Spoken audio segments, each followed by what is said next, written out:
본문이 짧습니다. 짧으면 여러분들은 좋지만 저는 더 어렵습니다. 이 본문이 짧지만 매우 중요한 본문입니다. 왜냐하면 출애굽기 20장 10계명이 시작되죠. 출애굽기 20장부터 오늘 23장까지 이걸 우리가 신앙적 용어로 하면 언약, 하나님과 시내산에서 인간과 관계를 튼 겁니다. 아브라함 이후에 두 번째인데 하나님이 직접 법을 제정해 주신 건 첫 번째입니다. 이걸 우리는 율법이라고 합니다. 모든 새로운 사회의 토대가 되는 겁니다. 그러니까 기독교의 헌법과 같은 거죠.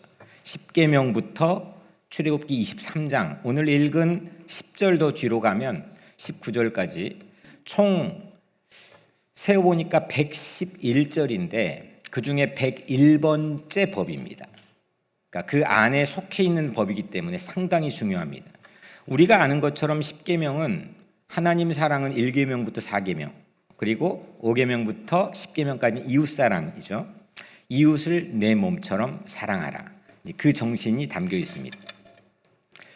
이웃을 내 몸처럼 사랑하라에서 더 한 발 더 나가서 이웃은 내 옆에 사는 사람입니다. 아는 사람이죠. 나그네를 압제하지 말라. 나그네를 도와라. 나그네를 사랑해라. 이 말씀을 우리가 함께 읽었습니다. 너는 이방 나그네를 압제하지 말라. 너희가 애굽 땅에서 나그네 되었은즉 나그네의 사정을 아느니라. 오늘 이 한 절을 세 부분으로 나누어서 그 세 부분을 따라서 오늘 설교를 선포하려고 합니다. 여러분들은 공감을 받는 게 좋습니까? 공감을 해주는 게 좋습니까? 네? 우리 차주범 성도님, 여기 성숙한 우리 교회의 수준을 보여줍니다. 그러니까 사회에서 그렇게 또 사시겠죠. 대부분은 우리 차주범 성도님 같지 않고 공감 받는 걸 좋아할 겁니다. 왜 나는 공감 안 해주나? 왜 나를 헤아려 주지 못하나? 그것 때문에 답답하고 속상해합니다. 왜 내 사정을 모르지? 그것 때문에 삶의 불행과 행복이 갈라지는 경우가 부지기수입니다. 오늘 이 말씀 앞에서 저는 매우 진지하게 생각해 봤습니다. 나는 목사인데 나는 정말 나그네의 사정을 잘 알아줄까? 물론 여러분들이 보시다시피 그런 삶을 특별한 목회를 또 하고 있지만 진지하게 그 질문 앞에서 자신이 없었습니다. 과연 우리는 나그네의 사정을 공감해주고 있습니까? 헤아려주고 있습니까? 잘 되고 있습니까? 먼저 첫 번째 먼저는 공감을 모두 받고 있는 사람입니다. 첫 번째 대지입니다. 공감을 한번 따라해볼까요? 나는 공감을 받고 있습니다. 오늘 말씀의 중간 부분에 이런 구절이 있죠. 너희가 애굽 땅에서 나그네 되었은즉. 너희가 애굽 땅에서 나그네, 무슨 말인지 아시겠죠? 이스라엘 백성이 이집트에서 나그네였어요. 본래는 요셉이 총리였다가 가족을 이민 초청했죠. 그래서 정착을 하게 되었습니다. 그런데 요셉을 알지 못한 새로운 왕이 등극해서 이들이 노예로 전락합니다. 완전히 천덕꾸러기가 됩니다. 사람 취급받지 못합니다. 누구든지 우리는 나그네 될 때가 있습니다. 여러분들은 어떻습니까? 언제가 떠오릅니까? 나그네. 처음 이민 왔을 때, 그죠? 내가 처음 비행기 타고 이 낯선 땅에 떨어졌을 때, 80년대는 봉제공장, 90년대 네일샵, 이렇게 한인들의 비즈니스가 하나의 트렌드로 변천해 왔는데 오면 여튼 어딘가 가서 해야 되는, 한국에서 한 번도 해본 적이 없는 그런 낯선 일들, 남의 발을 만져야 되고 처음 만졌을 때 집에 와서 서러운 눈물을 흘리기도 했던 사람들이 부지기수였습니다. 신분 문제로 왜 한국에서 우리가 고심할 이유가 뭐가 있었습니까? 이 낯선 땅에 와가지고 뭐 내가 특별한 범죄를 저지른 것도 아닌데 어떻게 살다 보니까 뭐 그렇게 된 건데 마치 그런 취급을 받을 때 당황스러운 나그네 서름을 우리는 잘 알고 있습니다. 여러분의 그런 상황에 그런 상황에 그렇게 내가 나그네였을 때 서러움을 헤아려 준 사람이 있었습니까? 그런 경험이 기억이 나십니까? 나그네라는 건 누구일까요? 나그네는 여튼 낯선 사람입니다. 이웃하고는 다릅니다. 이웃은 트고 지내는 사람입니다. 통성명을 했습니다. 그런데 나그네는 지나가는 사람입니다. 아직 정착하지 않는 내가 잘 모르는 사람입니다. 우리는 이런 나그네 경험을 늘 하고 삽니다. 꼭 이민자가 아니어도 그런 나그네 경험을 합니다.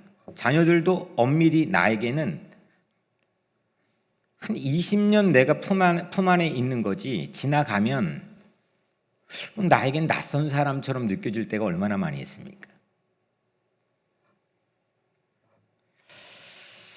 제가 영국에 처음 갔을 때였습니다. 2001년도 1월 달이었습니다. 여러분들도 그럴 때가 있었죠? 준비되지 않는 유학생이었습니다. 남들처럼 꿈은 오래전부터 준비를 했지만 실질적으로 그걸 위해 준비해 본 적이 없었습니다. 모든 게 서툴렀고 모든 것이 낯설었습니다. 첫 번째 다닌 교회가 동네에 있는 백인들이 대부분 다니는 교회였습니다. 교회 이름이 크라이스트 처치였습니다. 거기에 발이라는 항상 자기 이름을 소개할 때 발 이렇게 얘기하는데 발이라는 이름을 가진 한 나이가 지긋한 할머니가 늘 제 얘기를 들어줬습니다. 언어도 서툴고 하는데 늘 곁에 붙어서 들어줬습니다. 헤아려줬습니다. 데릭이라고 하는 남편과 팜이라는 아내, 이 부부는 심지어 저희를 자기가 모처럼 가는 여행, 프랑스로 운전해서 가는데 우리 어진이가 두 살 때였는데 저희를 모든 비용을 다 부담하면서 데려다 줬습니다. 그때 제가 처음 여행이었습니다. 황홀했고 지금도 그 생각을 하면 행복합니다. 또 한 분은 목사님 부부인데 옥스퍼드 대학에서 학장으로 은퇴한 마이클 목사님 그리고 페니 사모님입니다. 매주 목요일 저녁 저를 집으로 초대해 주었습니다. 매주. 그리고 제가 박사과정을 어플라이 하는데 직접 옥스퍼드 대학까지 본인이 운전해서 데려다 줬고 도와줬습니다. 그 덕분에 저는 입학 허가를 받기도 했습니다. 얼마 전 안식년에 릴리라고 하는 재단의 도움을 받아서 처음 한 제 일정, 첫날의 첫 번째 일정이 그분들을 24년 만에 찾아가는 거였습니다. 영국을 방문했습니다. 자녀들과 그분들을 다 찾아다니면서 큰 절을 올렸습니다. 이마를 땅에 대고 감동이 되었습니다. 그동안 몇 번 편지를 제가 보냈기 때문에 물론 기억은 하고 계셨지만 이젠 다 나이가 들어서 마이클 목사님은 일어나지 못했습니다. 거구 같은 몸이었고 옥스퍼드 대학을 호령했던 학장이었습니다. 24년 전에 저는 그분들과 전혀 다른 낯선 나그네였습니다. 아무런 관련이 없고 저를 아무런 관심을 둘 이유가 없는 낯선 사람이었습니다. 그런데 그분들은 예수를 그분도 믿고 나도 믿는다는 그 하나의 이유 때문에 제게 무한한 환대를 창의적으로 베풀어 줬습니다. 그런 환대와 공감이 저를 다시금 용기를 주었고 일으켜 세워줬고 24년이 지나도 잊을 수가 없어서 찾아갔습니다. 이 과정에서 제가 한 가지 알게 된 것은 물론 지식적으로는 알았지만 체험적으로 아주 뼈저리게 알게 된 건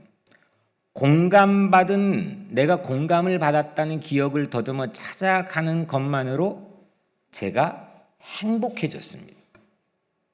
회복이 되었습니다. 놀라운 일이었습니다. 그리고 그분들도 감동했을까요? 안 했을까요?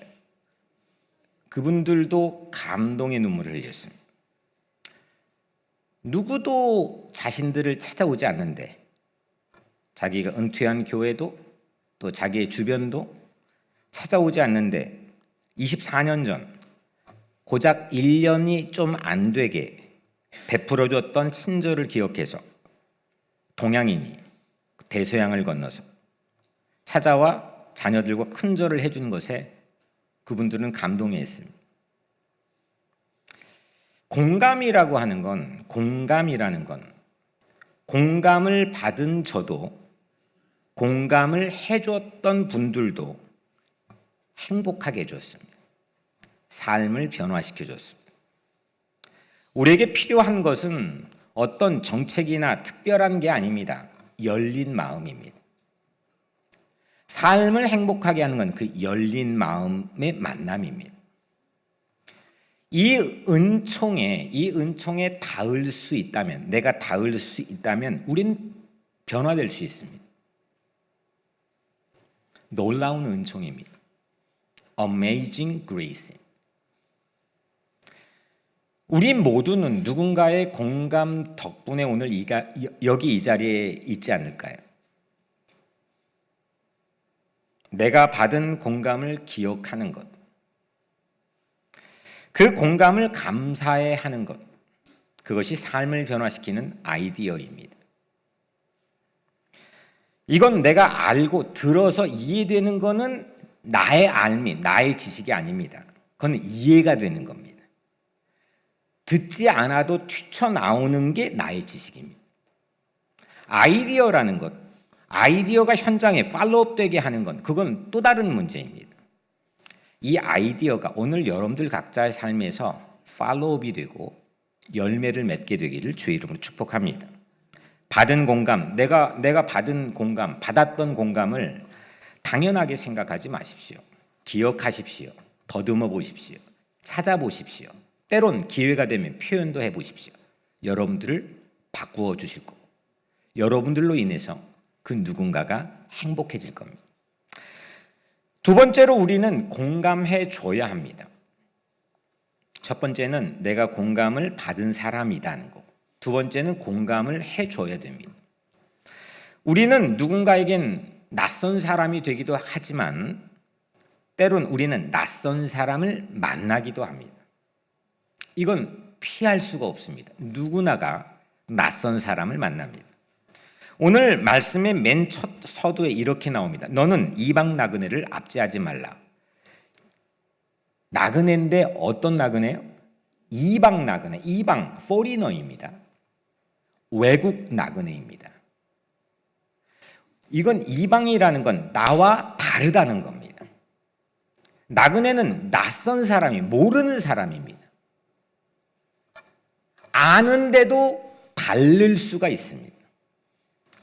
이방과 나그네란 이 두 가지 배리어를 같이 가지고 있는 대상을 우리는 만남에 삽니다. 낯선 것을, 나그네를 넘어서 다른 것, 나와 다른 것. 부부가 사는데도 집안에도 아내는 남편이 될 수도 있지만 때로는 왼수가 되기도 합니다. 나와 왜 이렇게 다르지? 다르니까 결혼했지요. 다르니까 만나 조화를 이루며 사는 거죠. 그럼 모르고 결혼했나? 근데 우리는 왜 이렇게 다르지? 아이가 커가면서 나랑 다릅니다. 생각이 다릅니다. 보는 시선이 다릅니다. 왜 이렇게 다른 거야? 폭폭합니다. 교우들을 보고도 다릅니다. 여러 가지 생각이 전부가 자기의 경험에 따라 다릅니다. 내가 가지고 있는 세상을 바라보는 시선도 다릅니다. 다른 것 천지입니다. 어쩌면 나 외에 모든 사람이 다릅니다. 그래서 이방 나그네도 그냥 나그네가 아니라 이방 나그네는 공감하기가 정말 쉽지 않습니다. 공감이라고 하는 건 비슷한 걸 발견해야 빌드업이 됩니다. 공감은 동질감의 토대 위에 세워집니다. 그래서 사람이 만나면 친구가 되고 싶으면 물어보죠. 고향이 어디예요? 그 학교 나왔어요? 야, 거기에 있었단 말이에요? 무언가 하나라도 나랑 비슷한 점을, 동질감을 찾으면 공감이 깊어지는 문이 열립니다. 비슷할수록 공감의 농도는 깊어집니다. 그래서 가족, 동문, 고향, 종교, 심지어 교단이 같으면 공감이 용이해집니다. 그런데 여러분, 여기에 함정이 있습니다. 그렇게 집단 내부에 동질감이 비슷한 사람들의 공감이 깊어지고 결속이 깊어지면 깊어질수록 그 집단 외부에 있는 사람은 어떨까요? 집단 외부를 향한 경계심이나 의심이나 두려움은 더 강해집니다. 이를테면 김충일 장로님하고 저하고 아주 친하다고 가정을 해봅시다. 친한지 안 친한지 모르겠지만 가정을 해보자고. 너무 친해요. 막 그냥 속 얘기까지 해요. 근데 그럼 옆에 있는 최영수 집사님이 우리 둘 사이에 들어오는 게 쉬울까요? 어려울까요? 어려워지죠. 아니 물론 세월이 흘러가면 깊어집니다. DNA가 섞이면, 가족이면 깊어지죠. 근데 그게 강하면 강할수록 외부에서 들어오는 건 어려워집니다. 우리 교회는 따뜻합니다. 친밀도가 유별납니다. 하지만 그게 또 함정이 될 수도 있습니다. 때론 그 내부 결속을 고의적으로 다지려고 외부인에 대한 혐오를 고의적으로 조장하기도 합니다. 대표적인 예가 히틀러입니다.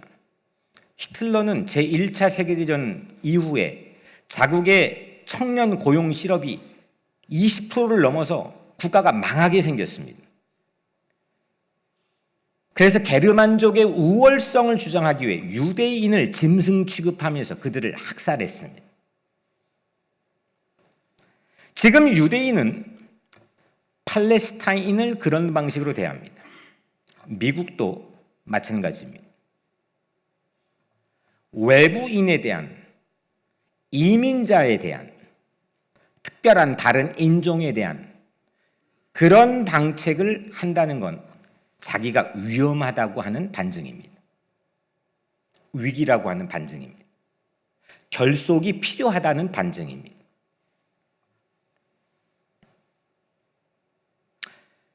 그래서 공감이 잘 될수록 배제도 발생합니다. 우리 교회 이름은 뭐죠? 우리죠. 우리 이름 좋아요, 안 좋아요? 다 좋아해요. us, our, 우리라는 의미죠. 따뜻하죠. 우리라고 하는 건 아주 좋은 공감의 표현입니다. 그런데 동시에 우리끼리가 될 수도 있습니다. 그런 사례들은 아주 농후하게 비일비재하게 우리는 우리 주변에서 우리 세상 속에서 발견할 수가 있습니다. 이 두 가지를 같이 밸런스를 맞춘다는 건 결코 쉽지는 않습니다. 성숙한 크리스찬들은 이걸 늘 염두에 둬야 됩니다. 나는 그 집사랑 아주 친해. 그냥 집안으로 왔다 갔다 할 정도야. 그러면 누군가는 거기를 쉽게 접근을 못합니다.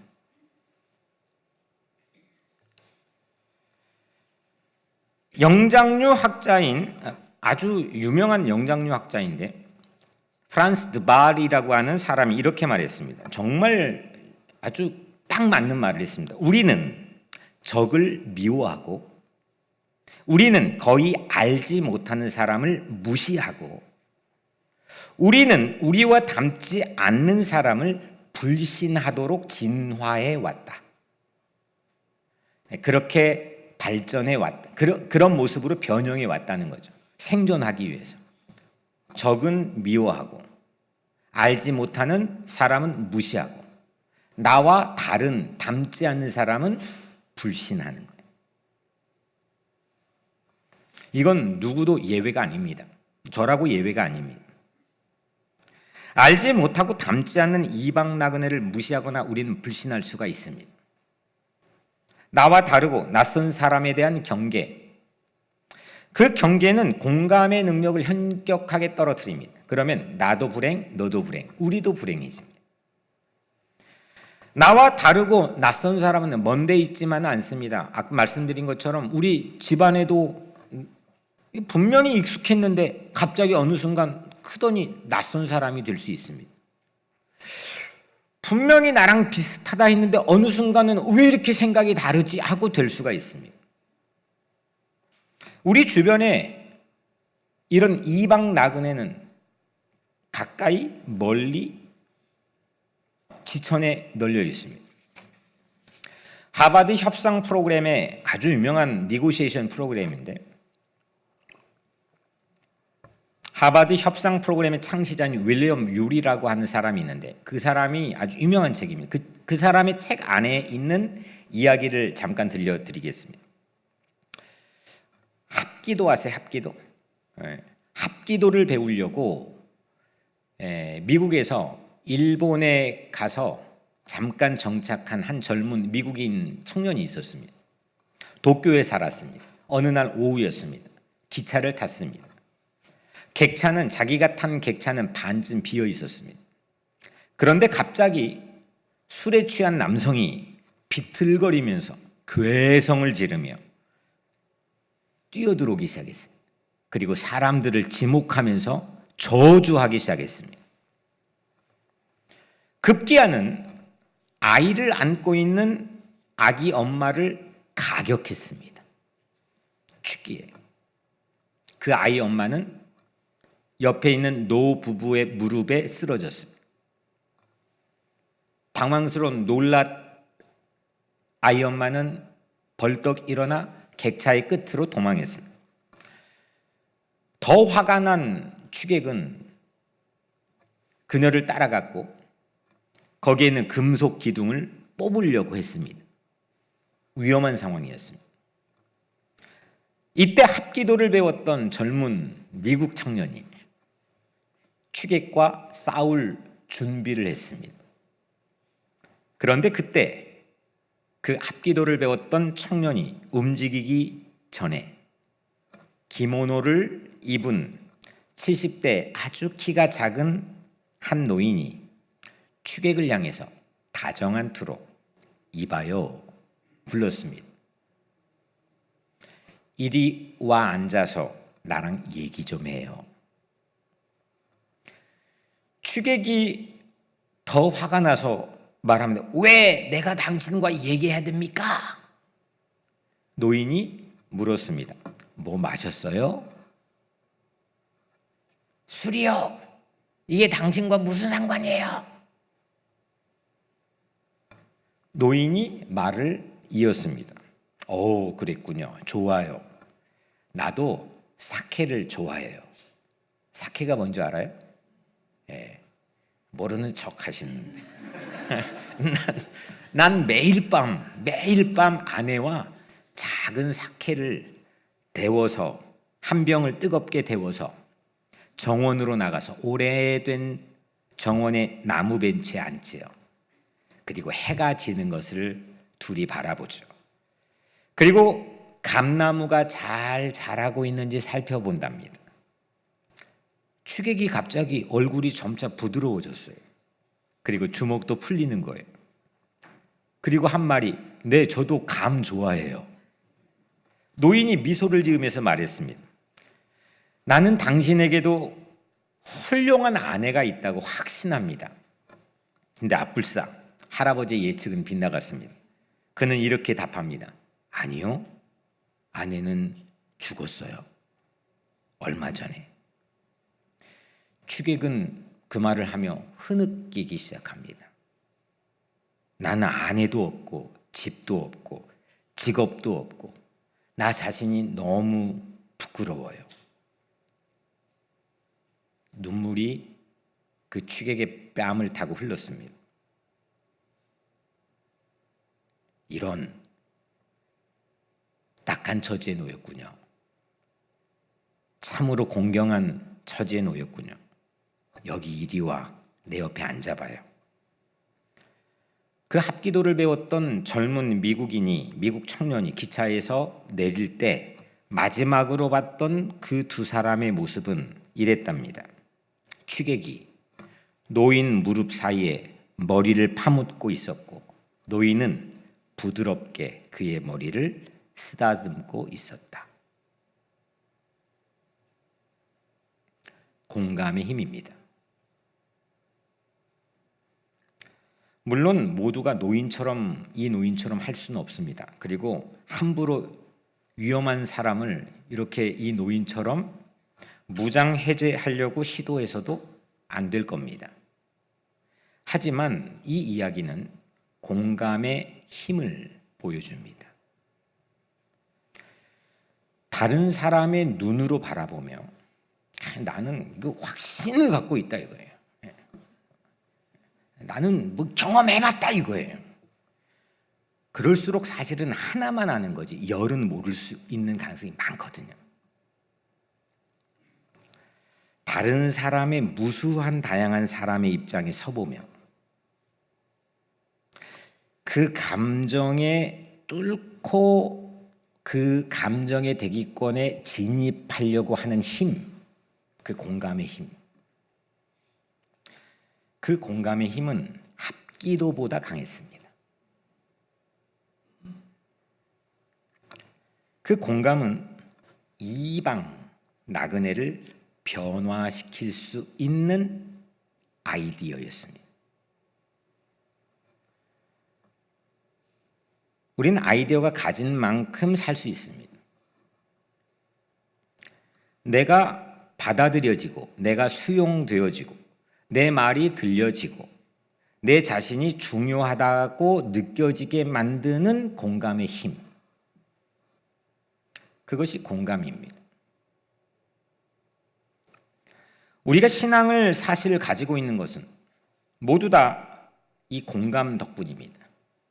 그것도 좀 생소한 표현이지만 하나님의 공감 때문입니다. 우리는 애초에 하나님과는 비슷한 점을 찾을래야 찾을 수가 없는 사람입니다. 혹시 여러분들이 스스로 나는 하나님과 비슷한 점을 너무 많이 찾고 있다는 사람이 있습니까? 애시당초 우리 처지라는 게 우리는 죄인입니다. 하나님은 완벽한 죄인이 없으신 분이 하나님이겠죠. 완전 다릅니다. 낯선 존재입니다.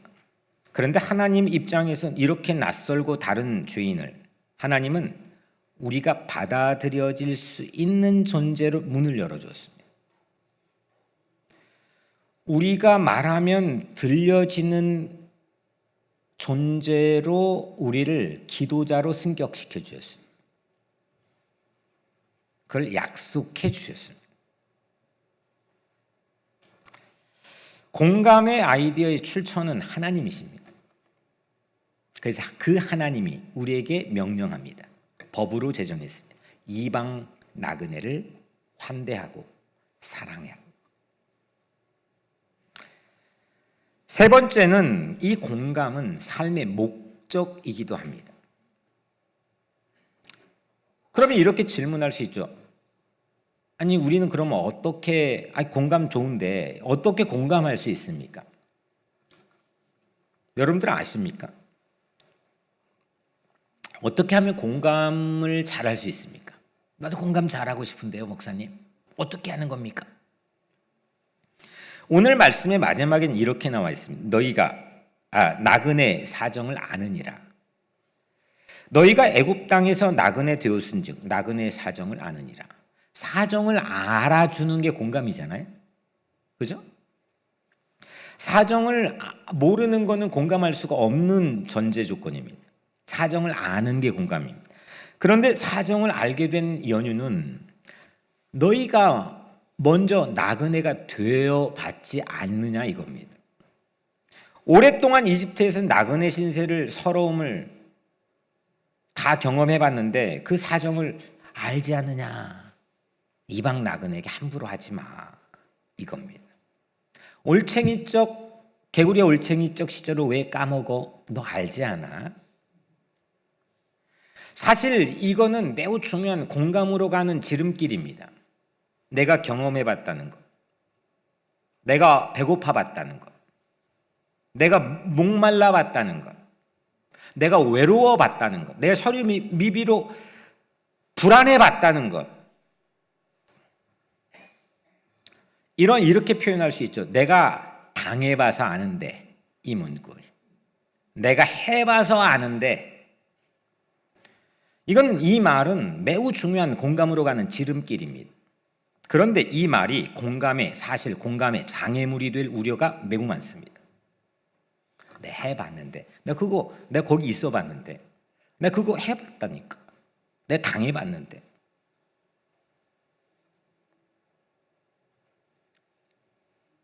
사정을 아는데 그 사정을 알았다고 그 사정을 도와줍니까? 다? 안다고 다 도와주나요? 아는 것으로 그칠 때가 부직이 있죠. 이 정도가 아니라 도리어 나 그거 알아 라고 하는 말 자체가 상대의 마음을 닫게 할 우려가 실제 심리적 기저에는 매우 많습니다.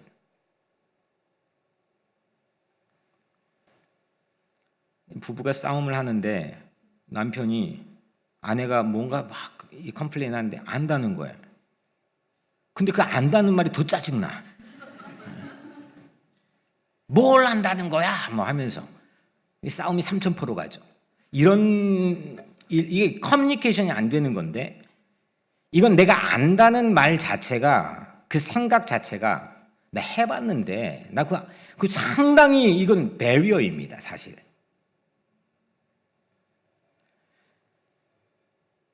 그래서 내가 그 나그네가 되어봤기 때문에, 그 사정을 알기 때문에 그 나그네를 도울 수 있다는 말로만 멈춰버리면 안 됩니다. 이건 하나님께서 밝히신 이 공감의 이유, 너 나그네 이집트에 돼봤잖아, 사정 알잖아 라고 하는 그 이유는 더 깊은 의미가 있습니다. 물론 타인의 사정을 알면 모르는 것보다 내가 공감해 줄 수 있는 확률이 높지만, 그 공감해 주는 것을 넘어서서 아예 내가 이집트에서 나그네 되었던 목적이 또 다른 나그네를 돕기 위해서라는 전혀 다른 해석이 이 안에 있다는 겁니다.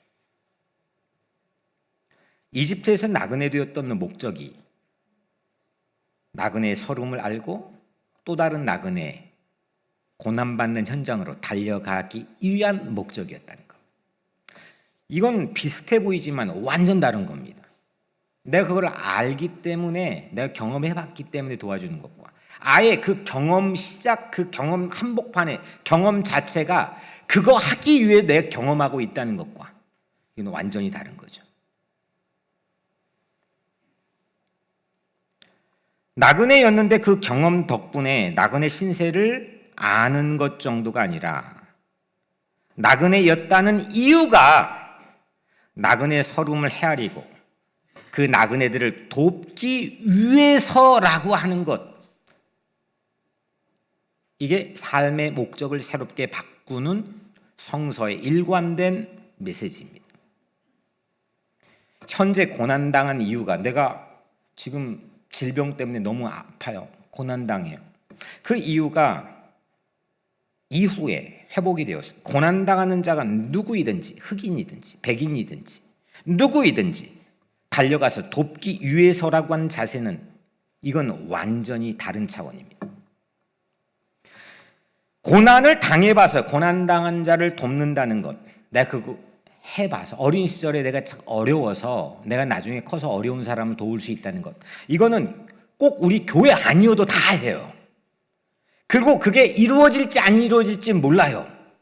제 주변에도 얼마든지 그 정반대의 경우도 허다합니다. 저랑 같이 고아원에 살았지만 전혀 정반대의 모습을 가진 케이스들도 허다합니다.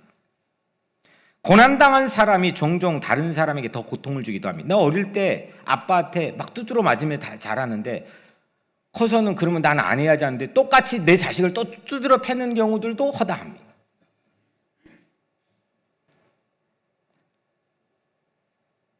그건 될 수도 있고 안 될 수도 있습니다. 신앙이 아니어도 이건 밖에서도 얼마든지 선한 사례들을 발견할 수 있습니다.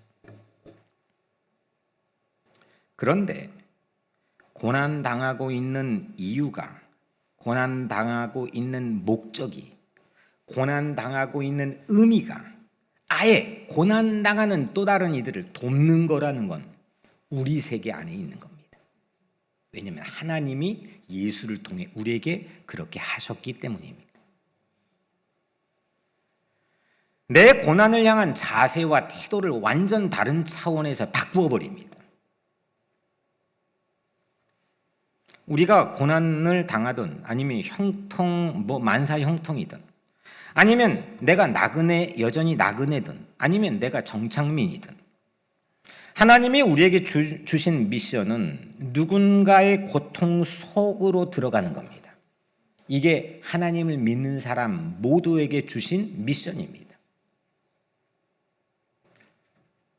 예수님 마지막 지상 명령을 주셨죠. 예루살렘과 온 유대와 사마리아와 땅 끝까지 이르러 내 증인이 되리라. 예루살렘과 유대는 자기 민족입니다. 세상에서 가장 그 단일 민족이라고 자부심을 가지면서 우리끼리 결속력이 가장 강한 민족입니다. 예루살렘 같은 도시에서 차원이 다른 낯선 사람을 만날 확률이 그렇게 많지 않습니다. 유대도 마찬가지입니다. 그런데 사마리아는 넘어가는 겁니다. 적대자들이 사는 곳입니다. 땅 끝은 낯선 무지 많은 이방 나그네들이 지쳐 있는 곳입니다. 주님은 우리에게 그런 미션을 주셨습니다. 그게 삶의 목적으로 바뀌어진 사람이 제자들입니다. 그 제자들이 모여서 세우는 공동체를 우리는 교회라고 부릅니다. 그 교회는 우리 안에 따뜻한 것도 있어야 되지만 교회는 늘 바깥을 향해서도 개방적이고 열려 있어야 됩니다. 우리끼리만 되어서도 안 됩니다. 물론 바깥으로만 열려 있어서도 되지 않고 이 안에도 예배와 교제가 필요합니다. 이 두 가지는 밸런스가 필요합니다. 나는 어릴 때부터 이거 내 스타일이 이거야 라고 좀 그건 반쪽짜리 교회가 될 수 있는 거예요.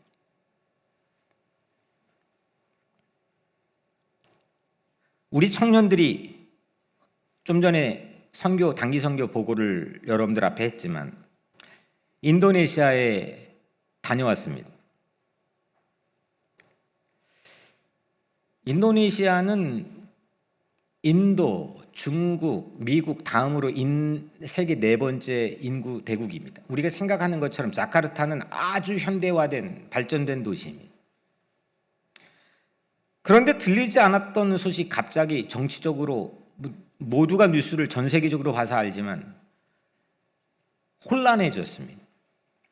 저도 마음이 표현은 못했지만 고심이 많았습니다. 착잡했습니다. 아마 본인들도 그랬습니다. 이 교회에서 밤에 모여서 공항 JFK 공항으로 떠나는데 근데 개인적으로 다 물어봤는데 불안하답니다.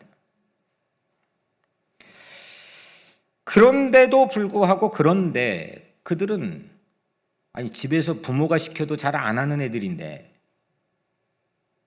그 고통 속으로 들어갔습니다. 십자의 고통 속으로 들어갔습니다. 한 번도 가보지 않은 것입니다. 그들이 거기에 사정을 알아서 간 게 아닙니다. 그들이 거기에 대한 발군의 경험을 가지고 있어서 간 게 아닙니다. 그들 삶에 깃든 하나님의 이끄심, 성령 하나님의 이끄심이 그곳에 있다고 확신했기 때문에 그들은 간 겁니다.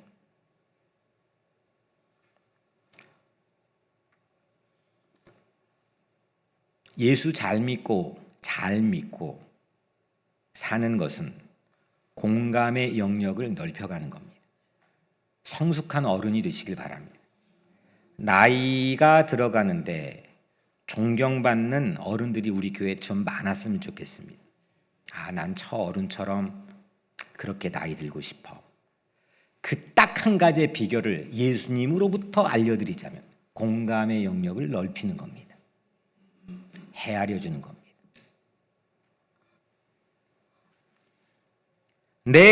우리만의 이집트가 있죠. 우리도 나그네 된 우리만의 이집트가 있죠.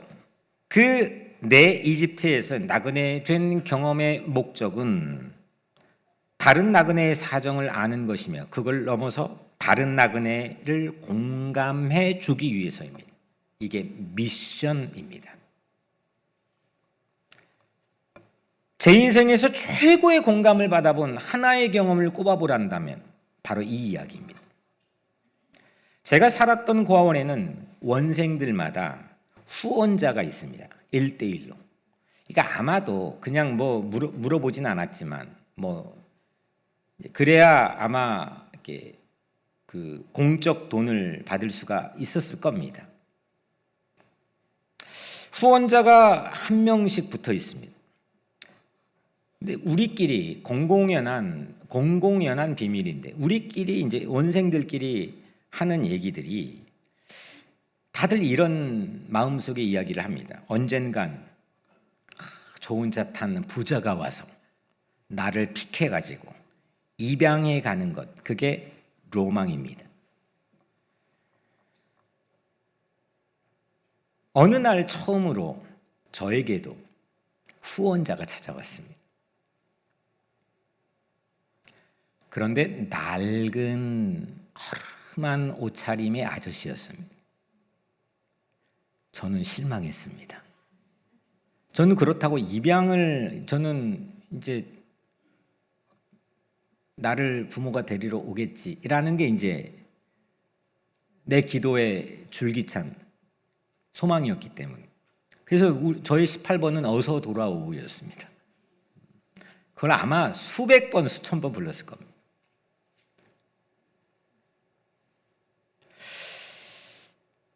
그런데 그 허름한 아저씨가 찾아왔습니다. 잠옷 마음속으로 실망이 되었습니다. 그는 재래시장의 국밥집으로 저를 데려갔습니다. 고아원이 바로 걸어가면 모퉁이에 재래시장에 국밥집이 있었습니다. 그런데 그 국밥집 이렇게 드르륵 옛날 문이 있잖아요. 열고 들어갔는데 아저씨가 앉자마자 국밥을 한 그릇만 시켰습니다. 저는 너무 배고팠던 시절이기 때문에 허겁지겁 먹었습니다. 배가 부르니까 궁금해졌습니다. 왜 한 그릇만 시켰지? 그 순간 후원자 아저씨는 주인에게 돈을 주는데 지금 생각해도 제게는 충격이었습니다. 후원자랍시고 제게 찾아왔는데 아저씨는 주머니를 이리저리 뒤졌습니다. 그리고 한 손바닥에 모든 주머니에 꺼낸 동전들을 하나하나 세었습니다. 그리고 주인에게 국밥 한 그릇 값을 지불했습니다. 속으로 알았습니다. 후원자 아저씨가 가진 전부가 한 그릇 값이었구나.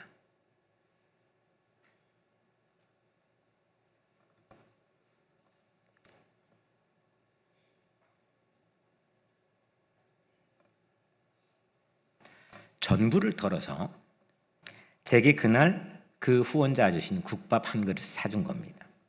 저는 그날 그 아저씨의 전부를 먹은 겁니다. 그 이후 저는 그 후원자 아저씨를 기다렸습니다. 그런데 다시 볼 수 없었습니다. 딱 한 번뿐이었습니다.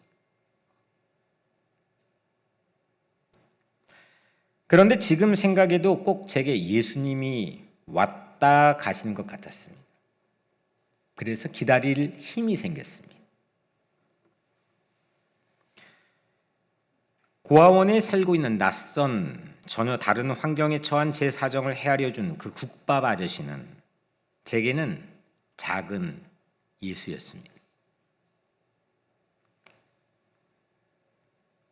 우리는 임마누엘이라는 말을 압니다. 임마누엘은 하나님이 우리와 함께 계신다는 뜻입니다. 그리고 예수님이 태어나실 때 붙여진 애칭이기도 합니다. 내 처지가 어떻든, 내가 살아왔던 삶이 어떠했든 내 곁에 딱정벌레처럼 붙어 계시겠다는 분명한 목적을 가지고 우리에게 오셨던 임마누엘 예수. 그 임마누엘 예수는 제게 국밥 후원자 아저씨를 통해 시각적으로 만나게 되었고, 그 임마누엘 예수는 공감의 표상입니다. 우리의 고통 속으로, 여러분들의 고통 속으로 누구도 뚫고 들어가지 못하는 그 고통의 대기권 뚫고 들어가는 그 속으로 파고 들어와서, 뚫고 들어와서 가장 깊이까지 공감해버리는 그분은 오직 예수입니다. 우리가 누리는 모든 것은 우리의 사정을 헤아려서 우리를 도우시고 우리를 공급해 주신 하나님의 공감 때문이라고 저는 생각합니다. 참 좋으신 하나님. 예수님은 우리의 삶의 한복판에 우리 곁에, 우리 안에 우리랑 늘 함께 해주시면서 심지어 내 허물까지 대신 다 짊어지시고 담당하신 우리를 공감해 주신 분이십니다. 사랑하는 여러분, 공감을 받는 사람도 공감하는 사람도 변화시킵니다. 사정을 아는 힘, 그 공감은 우리를 변화시키는 아이디어입니다. 누구를 변화시키고 싶으시다면 그들의 생각 속에 들어가 그들의 입장에 서보고 느껴보십시오. 정책으로 되는 게 아닙니다. 세상의 역사는 그렇게 변화되었습니다. 물론 여러분들의 스스로의 마음속에 일어나는 반문처럼 쉽지 않은 일입니다. 사실 이렇게 하는 사람은 거의 없습니다. 그러나 실천하는 사람은 세상을 변화시킵니다. 그것이 예수님이 우리에게 보여주셨던 삶이었고, 그것이 예수님이 우리에게 명령하신 미션입니다. 기도하겠습니다.